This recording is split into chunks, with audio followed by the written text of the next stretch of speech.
오늘부터 100일간의 회기가 시작됩니다. 19대 국회가 실질적으로 일할 수 있는 마지막 기회입니다. 고속 성장을 자랑하던 한국 경제가 어느새 저성장의 늪에 빠져버렸습니다. OECD 주요국 중에서 우리의 잠재 성장률 하락 속도가 가장 빠릅니다.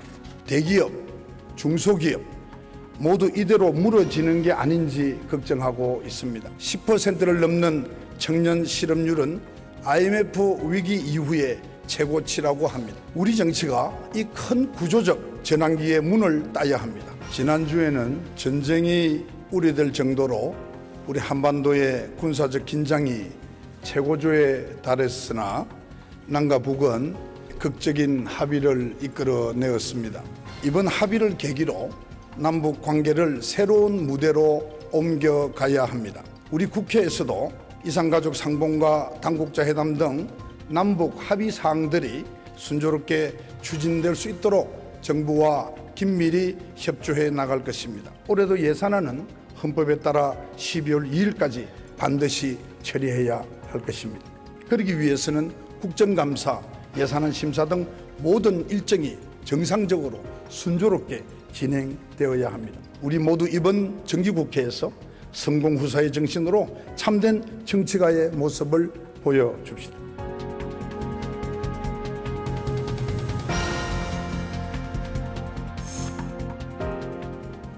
대한민국은 올해 광복 70주년을 뜨겁게 축하했습니다.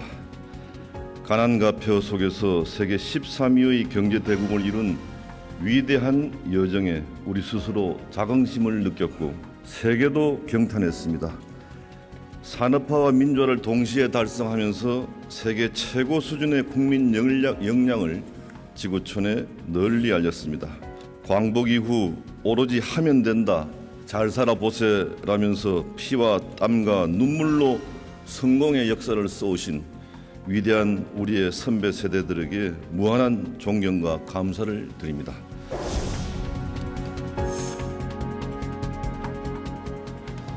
광복 70년, 선조들이 목숨을 바치며 되찾은 이 나라를 우리가 잘 가꾸고 있는지 되돌아봅니다. 청년들이 결혼을 기피하고 애도 낳고 싶지 않고 살고 싶지 않은 나라, 장년들이 장시간 노동과 불안정한 비정규직 해고의 위협에 시달리는 나라입니다. 그러나 우리에게는 더 힘들었던 어려움을 이겨낸 경험이 있습니다. 근대화, 산업화, 민주화, 정부화를 이룬 어르신들, 우리에게 소중한 자산입니다.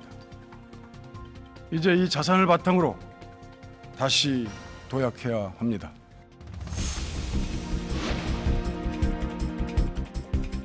노동개혁은 청년 일자리 창출, 공정하고 유연한 노동시장 구축, 노동시장의 안정성 높이기라는 목표를 갖고 추진되어야 합니다.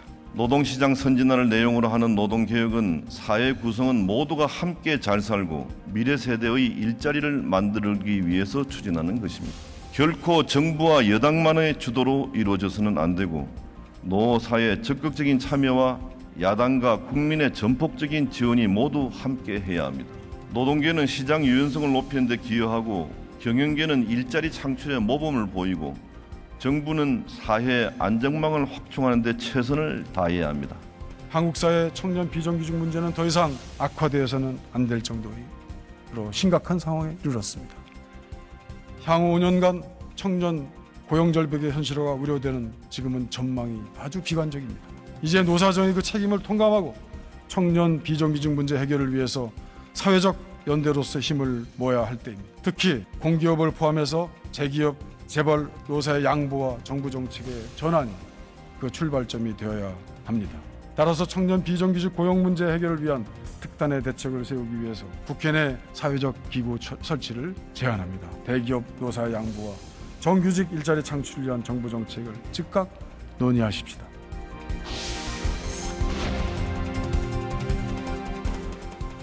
재벌들의 황제 경영과 족벌 세습 경영, 후진적 지배 구조에 따른 재벌 일가의 다툼과 갈등은 많은 국민들을 분노케 하고 있습니다.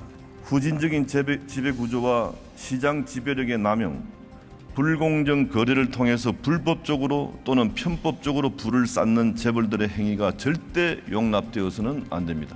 그렇다고 재벌 개혁이 반기업 정책으로 변질되어서는 안 됩니다. 일자리를 만들고 경제가 성장하도록 하는 기업의 발목을 잡는 것은 나라 경제 발전을 위해서 자제되어야 합니다.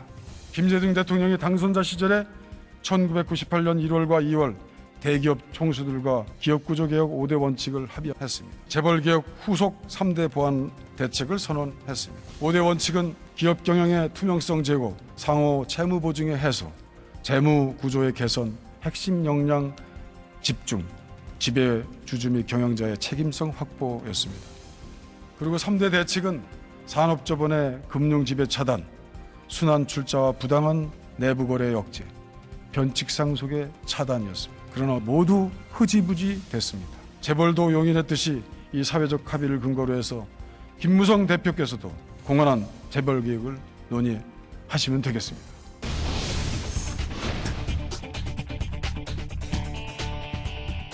정치 개혁의 핵심은 정당 정치의 개혁과 의회 정치의 개혁입니다. 저는 한국 정치의 고질병으로 지목되는 보수 정치, 계보 정치, 충성 서약 정치를 일소하는 유일하고 근본적인 처방은 국민 공천제라고 확신합니다. 정치 불신이 최고조로 달한 지금이 오히려 상향식 공천제를 도입할 수 있는 적기라고 생각하며 국민 공천제는 정당 민주주의의 완결판이 될 것입니다.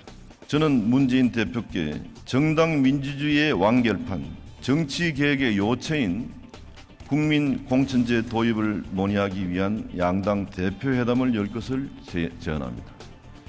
저는 국민의 완전한 참정권 보장과 강고한 지역구도를 해소하기 위해서 독일식 권역별 비례대표제 선관위안을 지지한 바 있습니다. 저희가 권역별 비례대표제를 시뮬레이션한 결과 새누리당은 호남에서, 저희 새정치민주연합은 영남에서 당선자를 배출할 수 있었습니다. 미흡하지만 지역구도를 해소하고 국민의 표심이 최대한 정확히 반영되는 이 제도를 현행 의석 범위 내에서 도입해서 과도적인 우리의 기득권을 이제 과감히 던져버립시다.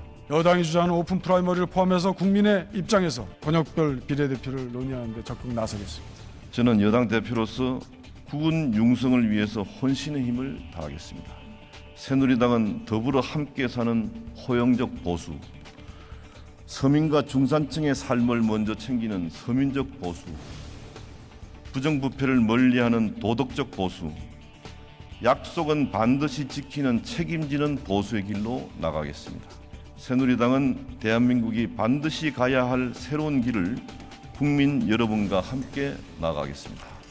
우리 새정치민주연합은 이번 정기국회 국정감사를 사생국감으로 만들 것입니다. 서민께 희망을 드리는 민생국감, 대기업과 중소기업 노사가 함께하는 상생국감, 의회주의와 국민인권을 수호하는 주권국감, 남북대화 재개, 한반도 평화를 지키는 공생국감을 만들겠습니다. 새정치민주연합은 혁신으로 또 혁신해서 국민과 함께 그 세대적 사명을 충실히 수행하겠습니다.